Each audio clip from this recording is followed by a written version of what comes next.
भारत का missile programme Modi सरकार की रुसवाई का बायस बन गया। जमीन से हवा में मार करने वाले आकाश मिसाइल पर 1990 में काम शुरू हुआ। $1 मिलियन से बनने वाला एक मिसाइल सिर्फ 30 किलोमीटर तक हदफ को निशाना बना सकता है। 2017 में मोदी सरकार और गोदी मीडिया ने आकाश मिसाइल के हक में बेपनाह प्रोपेगेंडा किया। आकाश मिसाइल को जदीद तरीन, कम कीमत और मेड इन इंडिया का टैग लगाकर प्रोपेगेंडा किया गया और भारतीय मीडिया ने प्रोपेगेंडा किया कि सूडान, फिलिपाइन, बहरीन और केनिया ने आकाश मिसाइल खरीदने का मुआहदा भी कर लिया है। भारतीय मीडिया ने यह भी प्रोपेगेंडा किया कि वियतनाम, इंडोनेशिया, अरब अमारात और मिस्र ने भी दिलचस्पी का इजहार किया है और डील करने के बाद से आज तक मोदी सरकार एक भी आकाश मिसाइल डिलीवर न कर सकी है। जराये के मुताबिक आकाश मिसाइल अभी तक डेवलपमेंट फेज में है और एक्सपोर्ट के काबिल ही नहीं। इंटेलिजेंस जराये का दावा है कि आकाश मिसाइल को रडार, इलेक्ट्रॉनिक कंट्रोल यूनिट और सेंसर्स की खराबी जैसे मसाइल का सामना है और लाइव टेस्ट के दौरान 43% मिसाइल फायर ही नहीं हो सके। मोदी सरकार ने हजीमत से बचने की खातिर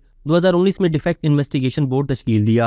2019 से 2023 तक डिफेक्ट इन्वेस्टिगेशन बोर्ड के 16 इजलासों के बावजूद आकाश मिसाइल को दरपेश मसाइल दूर न किए जा सके। इंडिया टुडे के मुताबिक 2001 में शुरू होने वाला तेजा फाइटर एयरक्राफ्ट प्रोजेक्ट भी नाकामी का शिकार है। नाकामी पर नाकामी की वजह से तेजा की कीमत 3 गुना बढ़ चुकी है। भारतीय ऑडिटर जनरल की रिपोर्ट के मुताबिक 178 प्रोजेक्ट्स में से 119 नाकाम हुए। 2010 से 2019 तक डीआरडीओ ने 86 नाकाम प्रोजेक्ट्स को कामयाब करार दिया। डीआरडीओ का बनाया गया बेशतर असलहा इस्तेमाल के काबिल ही नहीं। इसके अलावा डीआरडीओ ने 2011 तक 40 मंजूर करवाए गए प्रोजेक्ट्स में से सिर्फ 13 मुकम्मल किए। साबिक भारतीय आर्मी चीफ वीपी मलिक के मुताबिक डीआरडीओ बुलंदो बाला दावा करता है लेकिन नतीजा कुछ नहीं। गुज़िश्ता माली साल में डीआरडीओ का बजट $3 अरब रहा। डीआरडीओ की नाकामियों की तवील फहरिस्त में नाग मिसाइल, तेजा जहाज और अर्जुन टैंक भी शामिल हैं। अभी तक के लिए सिर्फ इतना ही। मजीद दिलचस्प और ताज़ा तरीन खबरों से आगाह रहने के लिए हमारे चैनल इस्लामाबाद इंसाइडर को सब्सक्राइब करना मत भूलिए। और अगर हमारी ये वीडियो आपको अच्छी लगी है तो इसे लाइक कर दें